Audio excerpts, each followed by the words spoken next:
창세기 1장의 창조 기사는 인간의 창조에서 절정을 이룹니다. 하늘과 땅과 바다, 해와 달과 별, 그리고 식물과 동물의 창조에 대해서는 아주 간략하게 서술할 뿐입니다. 천사의 창조는 언급조차 되지 않았습니다. 보이지 않는 세계의 창조에 대한 것으로 보이지 않는 세상의 창조는 모두 총괄하여 설명하였을 뿐입니다. 창세기 1장의 기록은 인간이 볼 수 있는 이 세상, 인간의 이성이 탐구할 수 있는 그 영역의 창조를 중심으로 기록되어 있기에 보이지 않는 영역에 또 인간의 탐구로는 도달할 수 없는 초자연의 영역에 대해서는 침묵하고 있습니다. 존재하지 않는 것이 아니라 존재하지만 하나님의 말씀의 기록 목적에 거기까지는 필요 없다 생각하셨기에 생략한 것입니다. 천사의 창조에 대해서는 언급이 없습니다. 그러나 인간의 창조에 대하여는 상세하게 기록하여 졌습니다. 창세기 2장에 가서는 특별히 가정을 이루는 하나님의 질서에 대하여 설명해 주시기 위하여 인간 창조에 대해서 아주 상세하게 구체적으로 더 기록하고 있습니다. 이것은 하나님의 창조 사역에 있어서 그 핵심을 이루고 있는 것이 인간 창조이며 창조의 면류관과 같은 존재가 인간이라는 것을 알 수가 있습니다. 다른 피조물에 대해서는 그저 말씀하심으로 창조하십니다. 말씀하신 대로 이루어지는 것입니다. 그러나 인간 창조에 있어서는 삼위 하나님께서 서로 의논하십니다. 대화를 통해서 어떤 존재로 인간을 창조할지를 계획하시고 실행하십니다. 다른 모든 식물과 동물들은 종류대로 창조하셨다고 기록이 되어 있는데 인간은 하나님의 형상과 모양을 따라 창조하셨다고 기록하였습니다. 하나님의 형상대로 하나님의 모양을 따라 창조하셨다. 역사상 많은 학자들이 형상과 모양이 어떤 의미인가, 때로 어떤 분들은 분리하여서 형상이라는 영역이 있고 모양이라는 영역이 있다, 타락으로 모양은 상실하였지만 형상은 남아있다 등등의 많은 해석이 있었지만 이것은 같은 의미를 강조하여 반복하는 히브리의 이 병행법으로 보는 것이 맞습니다. 시편에 이런 표현들이 많이 나옵니다. 하나님의 형상을 따라 창조되었다. 이것이 인간의 본질의 가장 중요한 설명입니다. 인간은 인간의 종류대로가 아니라 하나님의 형상대로입니다. 사자는 사자답게, 코끼리는 코끼리답게 창조되었지만 인간은 인간답게 창조되기 이전에 하나님의 형상대로, 하나님을 닮은 존재로 창조하셨다는 것이 성경이 전하는 인간의 본질입니다.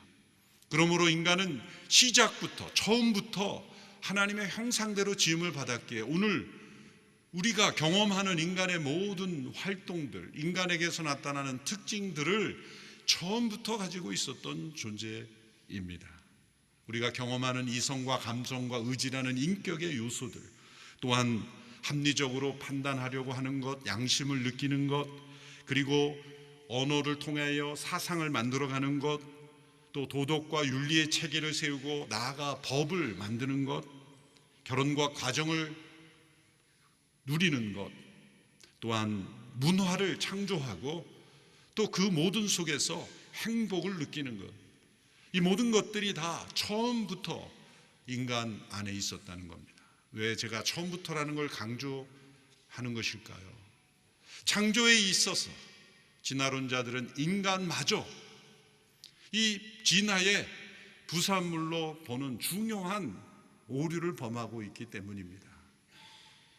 지난주 말씀드린 이 최초의 원래의 모든 생명체의 공통 조상이라고 하는 이 루카라고 하는 Last Universal Common Ancestor라고 하는 이 모든 생명체의 공통조상으로부터 각 종류가 분화되어 점점점 발전하여 그 중에 하나가 인간이다 라고 할 때, 인간은 단세포로부터 시작된, 발전되어 진화된, 오랜 세월 동안 더딘 변화를 통하여 마지막 최종적으로 발전된 진화의 한 종류로서 설명합니다. 그런 설명에 근거하면 초기에 유인원의 단계에서 사람의 단계로 변화되었을 때의 가장 초기의 단계의 인간은 오늘 우리가 경험하는 이런 문명, 문화, 생각, 사상, 이런 합리성, 이런 것들이 나타나지 않는다고 생각하는 것입니다. 오랜 시간 더딘 변화를 통해서 인간에게 이런 의식 구조가 점점점 발전되었다고 보는 것이죠. 유인원에서 사람으로 넘어오는 순간, 그동안 유인원에게 없었던 어떤 합리적인 사상, 생각, 문화를 창조하는 그런 능력이 갑자기 진화를 통해서 나왔다고 주장하지 않습니다. 원시 단계의 인간은 미개한 존재였고, 역사가 흘러가면서 인간이 점점 현대 문명인으로 발전되었다고 보지 않습니까? 그런데 이렇게 오랜 시간 느린 과정의 변화를 통하여 변화되어 왔다는 것에 아주 중요한 심각한 문제가 있습니다. 오랜 시간 느린 속도로 변화되었다는 것은 왜? 라는 기원의 질문에 대해서는 대답이 되지 않습니다. 우리가 어떤 영화나 드라마를 본다고 할 때 아주 느린 속도로 돌린다고 해서 그 내용이 바뀌는 것이 아니죠. 빨리 보든 느리 보든 그 스토리는 동일한 것입니다.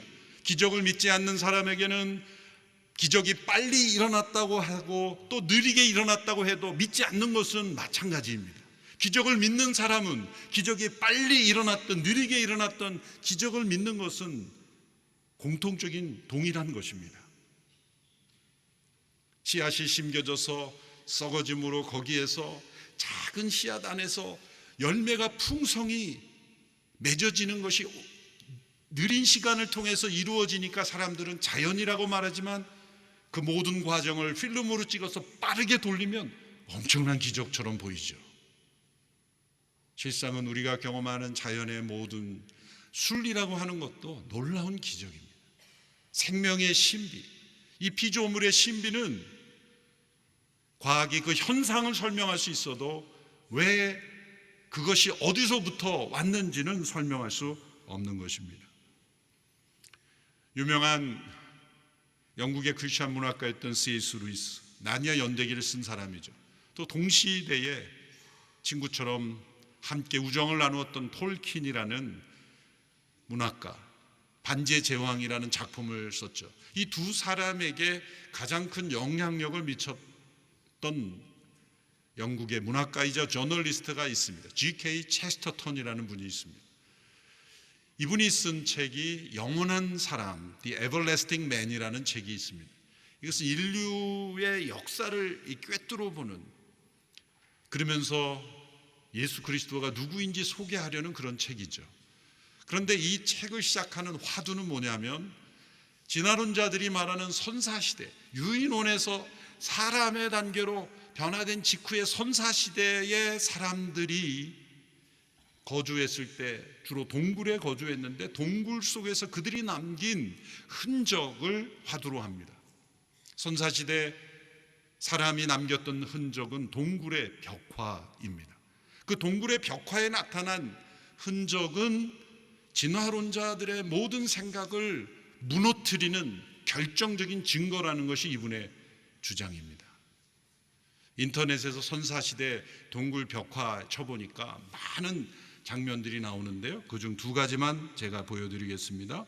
프랑스의 락스코라는 곳에서 발견된 동굴 벽화입니다. 선사시대 유물입니다.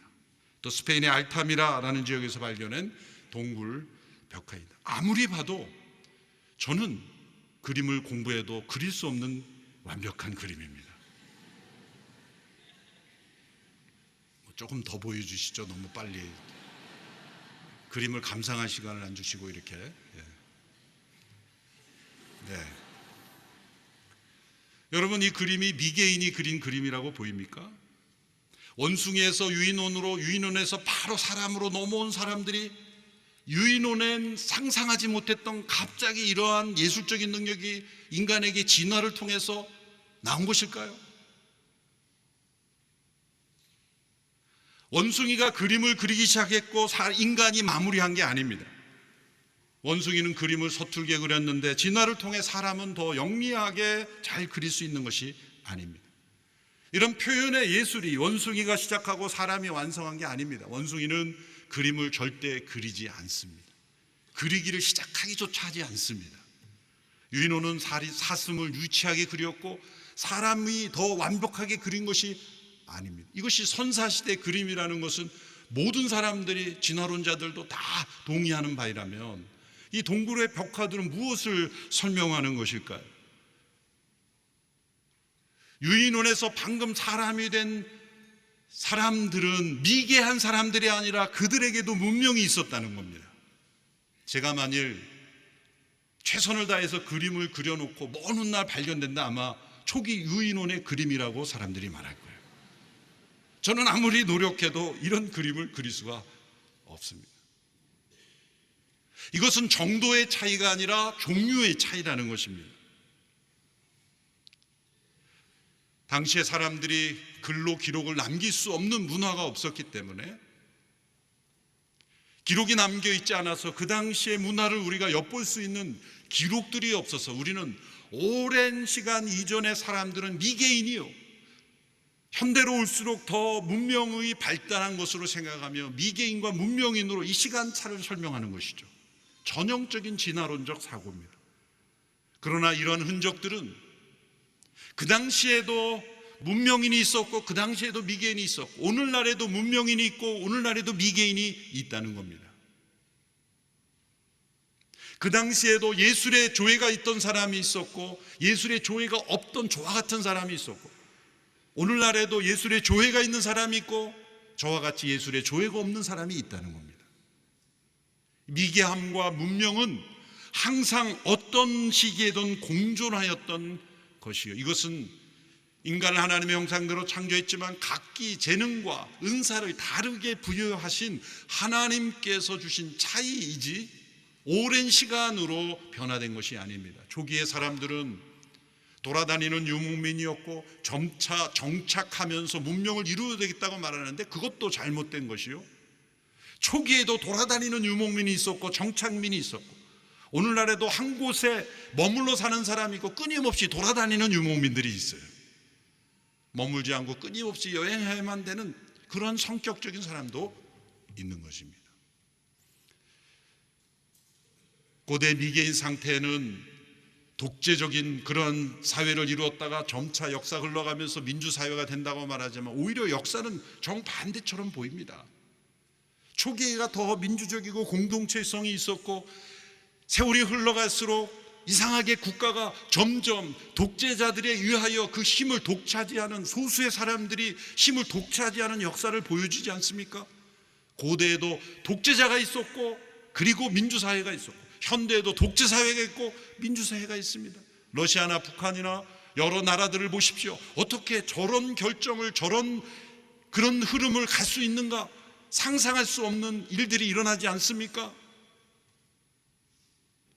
그것은 고대로부터 현대까지 인간의 문명이 점점 더 문명으로 발전되는 것이 아니라 고대나 현대나 선사시대나 지금 21세기 디지털 시대나 동일하게 미개함과 문명, 독재와 민주사회는 공존하였다는 것을 알 수가 있는 것입니다.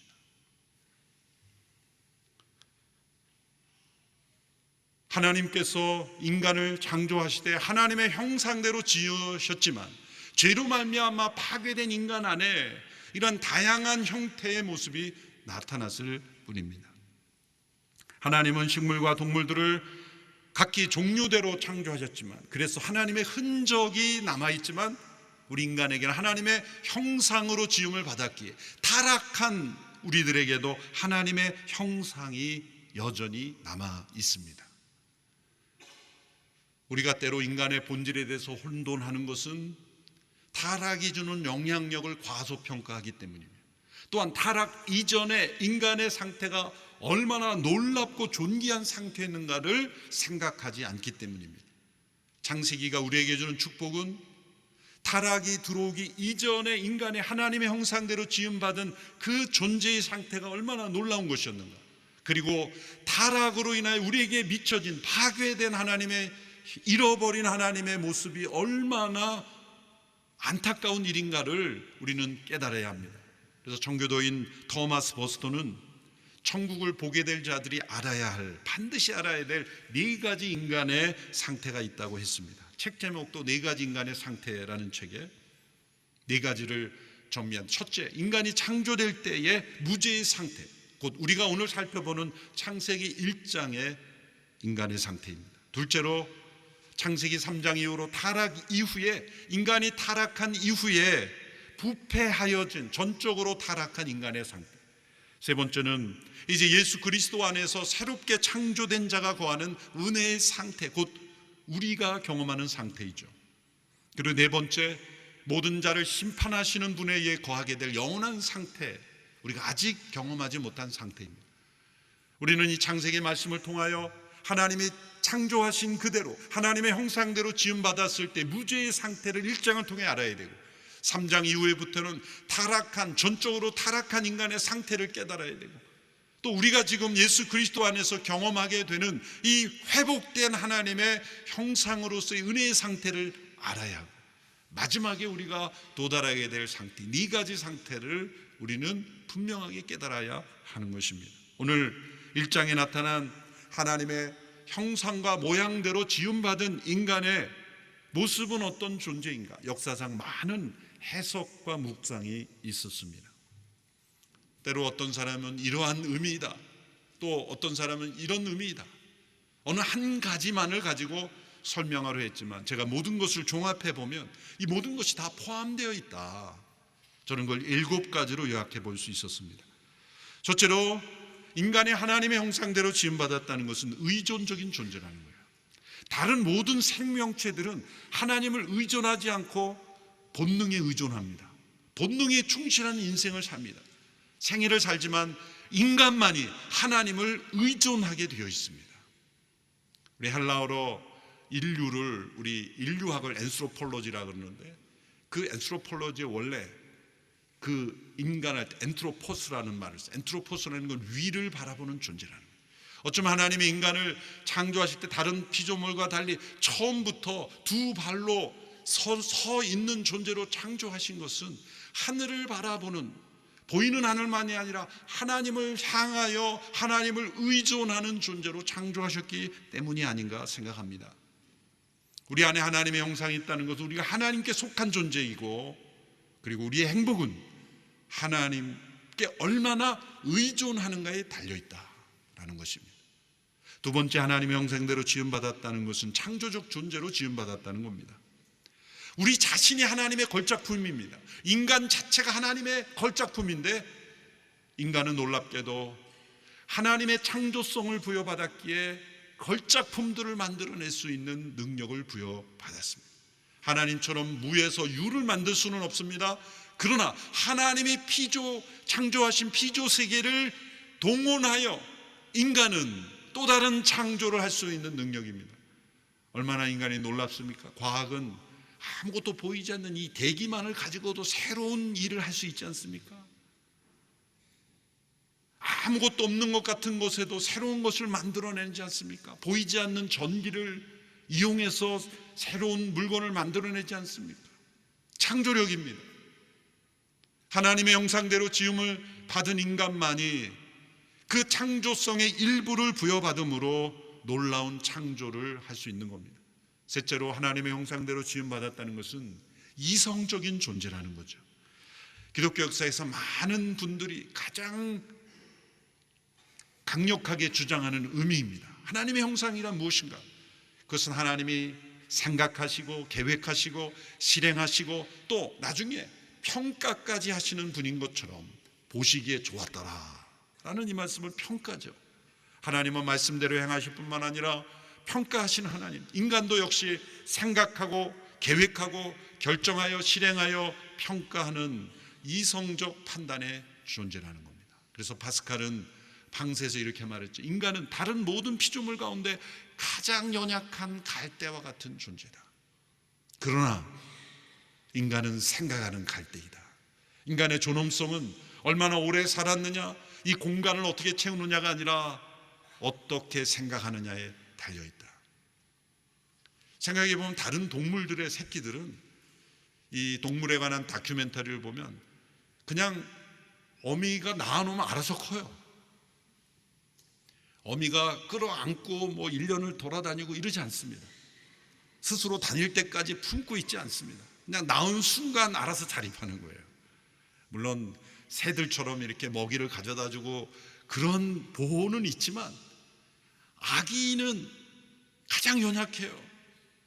내버려두면 죽습니다. 엄마가 24시간 와치해야 됩니다.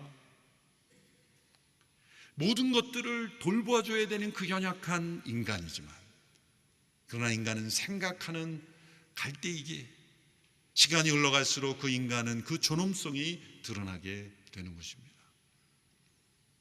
또한 인간은 하나님의 형상대로 지음받았기에 관계적인 존재라는 의미이죠.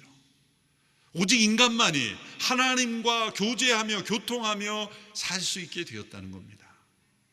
삼위 하나님께서 이렇게 말씀하죠. 우리가 우리의 형상대로 우리의 모양을 따라 사람을 만들자. 우리라는 복수 명사가 나옵니다. 우리라는 이 복수 대명사가 나오는 것은 하나님께서 삼위 하나님으로 존재하시기 때문입니다. 하나님의 형상이라는 단어 속에 관계성이 있는 거예요. 그러므로 우리는 그 하나님과 교통할 수 있는 존재였어요. 죄가 없을 때 인간은 하나님과 대화할 수 있었어요. 모든 피조물과 다르게 오직 인간만이 하나님과 대화할 수 있는 존재였어요. 하나님의 형상이었기 때문이에요. 죄로 말미암아 하나님과의 교통이 끊어졌지만 이제 예수 그리스도, 참된 온전한 하나님의 형상이신 그리스도 안에서 우리가 하나님과 다시 교통할 수 있게 되었습니다. 우리가 하나님과 교통할 뿐만 아니라 다른 사람과 교제할 수 있어요. 생육하고 번성하라는 것은 가정을 이루게 하셨고 공동체를 이루게 하신 겁니다. 관계로 존재하게 하는 거예요. 인간은 사회적 존재가 되는 것입니다. 한 사람이 행복을 느끼고 불행을 느끼는 건 다 관계 속에서 이루어지는 거예요. 누군가 나에게 사랑을 주고 기쁨을 줄 때 행복을 느낍니다. 누군가 나에게 상처를 주고 아픔을 줄 때 불행을 느끼는 것 아니겠습니까? 누군가와 비교할 때 내가 열등감을 느끼고 누구보다 내가 우월했을 때 승리감을 느끼지 않습니까? 다 사회 속에서, 관계 속에서 경험하는 것입니다. 하나님의 형상대로 지음받았기 때문에. 그래서 우리가 그리스도를 통해 하나님의 형상으로 회복되는 과정 속에 반드시 관계 회복이 일어납니다. 관계 속에서 행복을 느끼죠. 관계 속에서 하나님을 바라보게 됩니다. 다섯 번째로 하나님의 형상대로 지음받은 인간은 대리적인 존재입니다. 하나님께서 인간을 창조하실 때 이렇게 말씀합니다. 그들로 모든 것을 다스리게 하자. 인간은 하나님의 형상대로 지으신 목적이 여기에 있습니다. 이것은 기능적 목적이라고도 말할 수 있죠.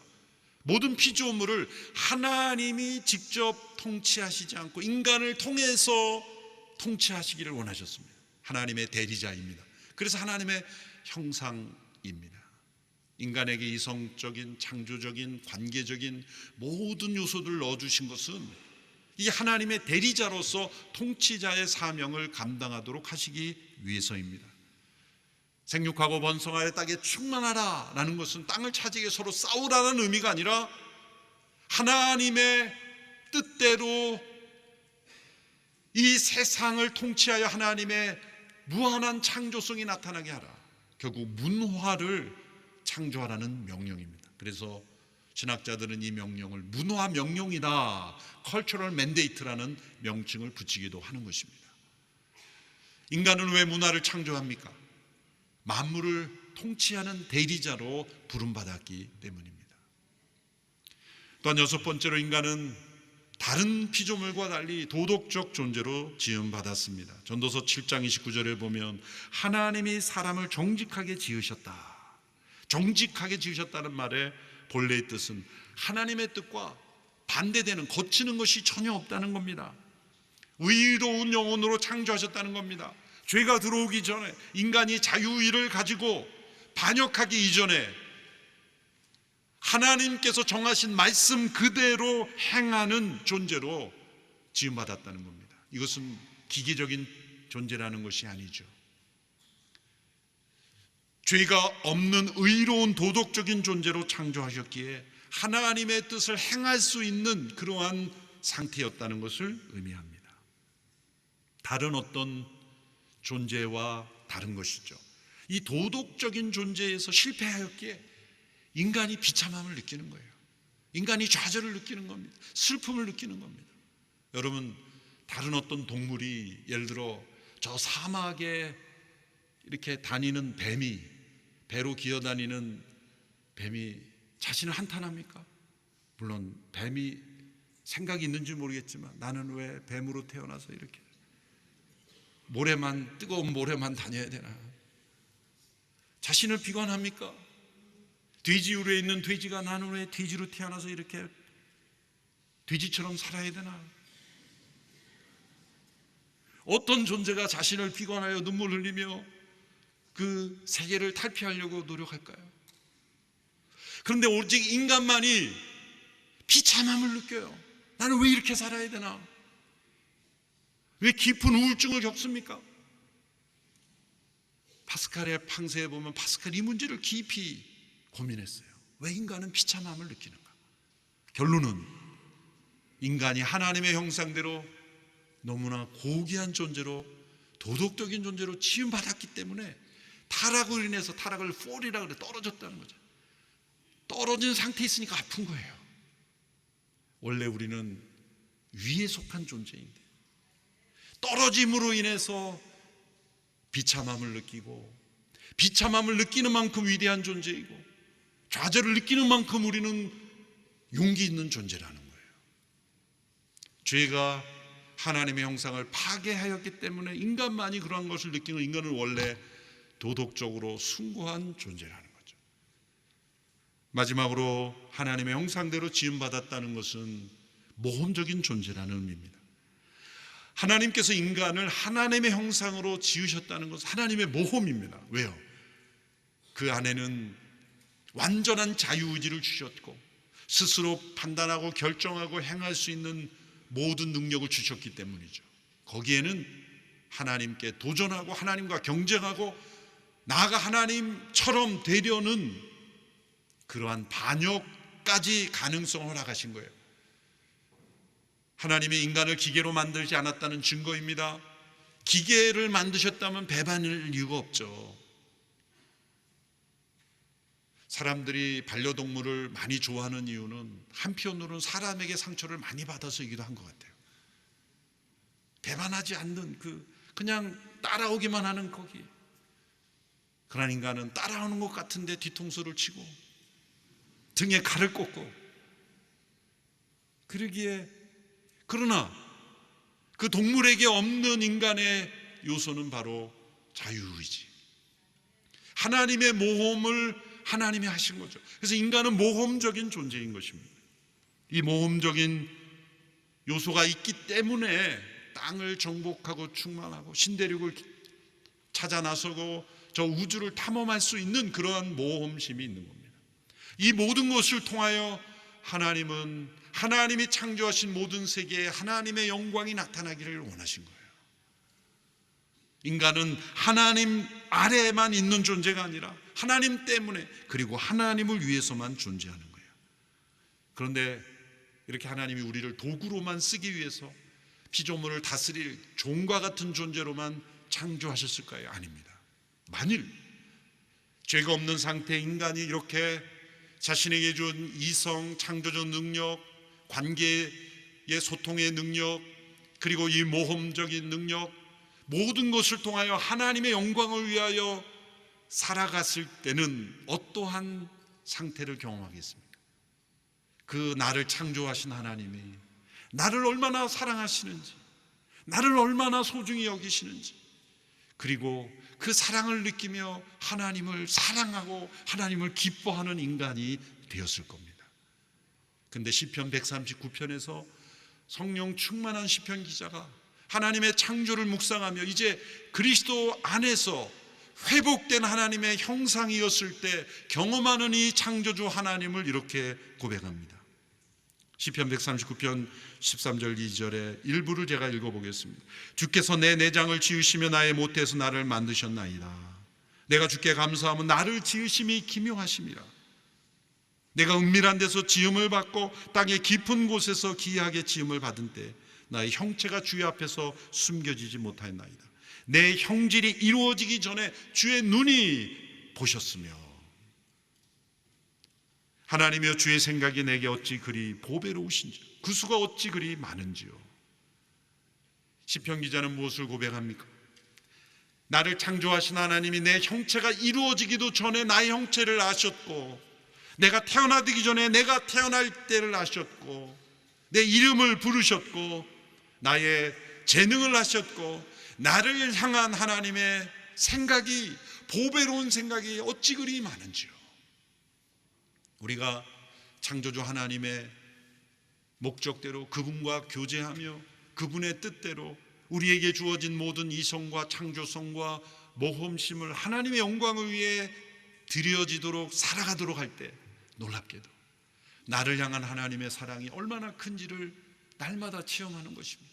그 하나님을 사랑하게 되는 것이며 그리고 그 하나님으로 인해 기뻐하고 행복하게 살 수 있게 되는 겁니다.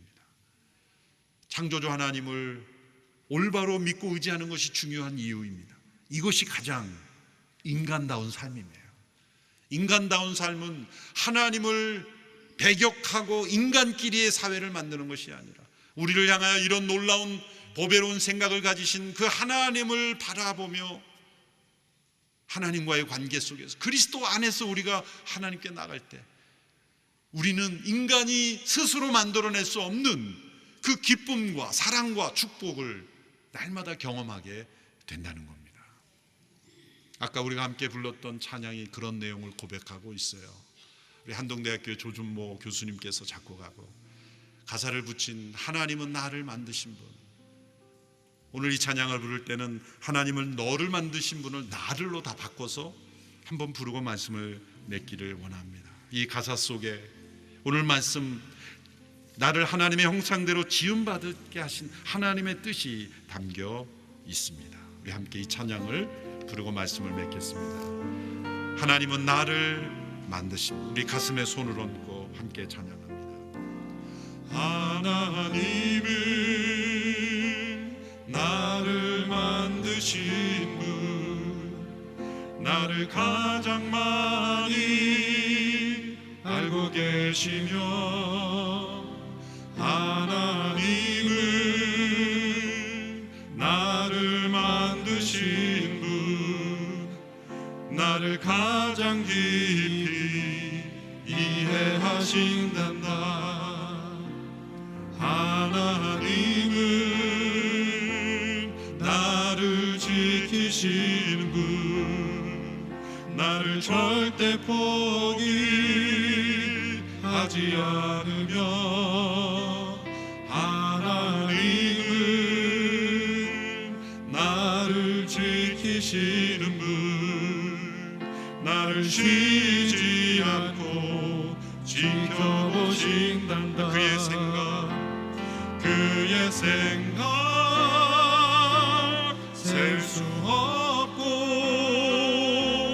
그의 자비 무궁하며 그의 성실 날마다 새롭고 그의 사랑 끝이 없다. 하나님은 나를 원하시는